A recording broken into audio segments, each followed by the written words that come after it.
Hey, it's Lou here from Click Love Grow, and today I want to talk about CC, or constructive critique. Now, if you've been around photography forums or you're in different photography groups and communities, you've probably seen people, or done it yourself, posting photos and asking for CC. Now, I'm the first to assure you that getting feedback and getting constructive, thoughtful critique on your photos is guaranteed to help you make big improvements and to help you get the results that you want in taking photos that you love. But the problem with asking for CC is that it's actually not enough. And there's a much more effective strategy that can help you get the feedback that you're after so that you can improve your photography.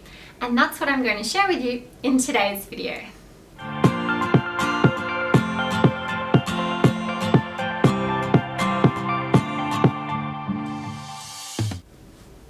So what is CC exactly? Well, it stands for constructive critique, as I said, and it's a term that's used in a lot of photography environments and communities, and probably in other artistic communities as well. And so what it is people asking for very tailored and thoughtful feedback on their work about where they're going wrong and where they're going right, so that they can make adjustments to continue to improve. And using CC is such a great strategy, or asking for that feedback and getting it from people is such a great strategy in helping you improve your photography. So it's definitely something that I encourage you to do. But there is such a better way to do it than simply asking for CC. And the reason is that when you post a photo and ask for CC in a big and busy group, you'll probably have an experience where people just scroll on by. You don't actually get the feedback you're looking for.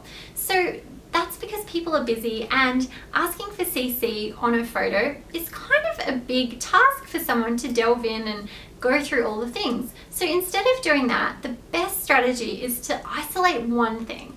And instead of saying, "Can I CC on this photo?" why not say, "Hey guys, I've been working on my backlighting to try and use a different lighting technique in my photos. Can you have a look at this and tell me how I've gone?"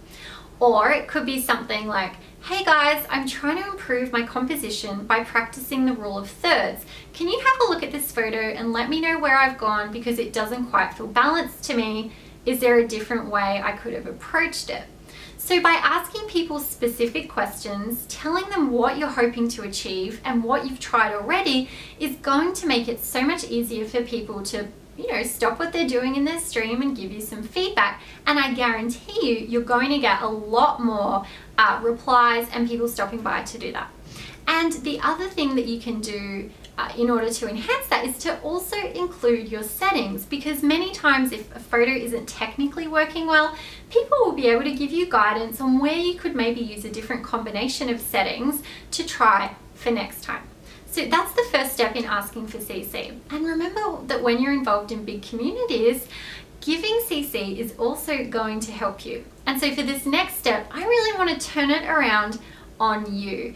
And aside from asking for CC, and I encourage you to do that, something else that's definitely going to help you improve your photography, and something I feel so strongly about that I actually included in my enthusiast and photography courses, is learning how to give thoughtful, constructive critique to other people. And this is why it's so helpful. When you look at a photo, you're going to love it or hate it, or you're going to like some aspects of it. But if you stop and think, well, why do I love this photo? Or she's done this really beautifully. How has she achieved that? How has the lighting been used? By taking that extra step to process what's in a photo and think critically about how something's been achieved, you are then going to be able to use those in your own photos. And when it comes to giving feedback to people, then make sure you not only focus on what they've done wrong, but things that have worked really well as well. And so giving feedback to people and constructive critique, I like to use the sandwich method. So you point out something that has been done really effectively, then you can provide some guidance and advice on how something could be tried differently for next time, or something that could be worked on, and then you can finish off with something positive as well. It makes it a lot easier to digest when it's squeezed between some positives. And so I really want to encourage you that when you're doing this, just remember that you're not only contributing to the community that you're involved in, but every time you do this, critical analysis about how has this technique been used or what's been done well, it actually helps reinforce all of that inside you so that when you pick up the shutter, you are now applying it because you've spent that time giving thought to it. And then the next step, other than asking for critique or feedback in different groups you're in, is to actually invest or pay a professional to give you very personal and one-on-one support.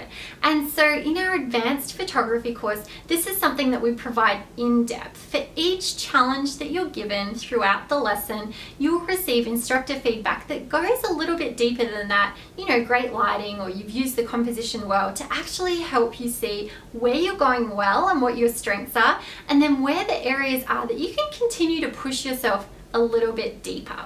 So if you're interested in learning more, head to the link that's provided here on the video so that you can find out some more information. And of course, challenge yourself to ask really specific CC questions so that you'll get a better result, but also so that you can help others around you to provide that support.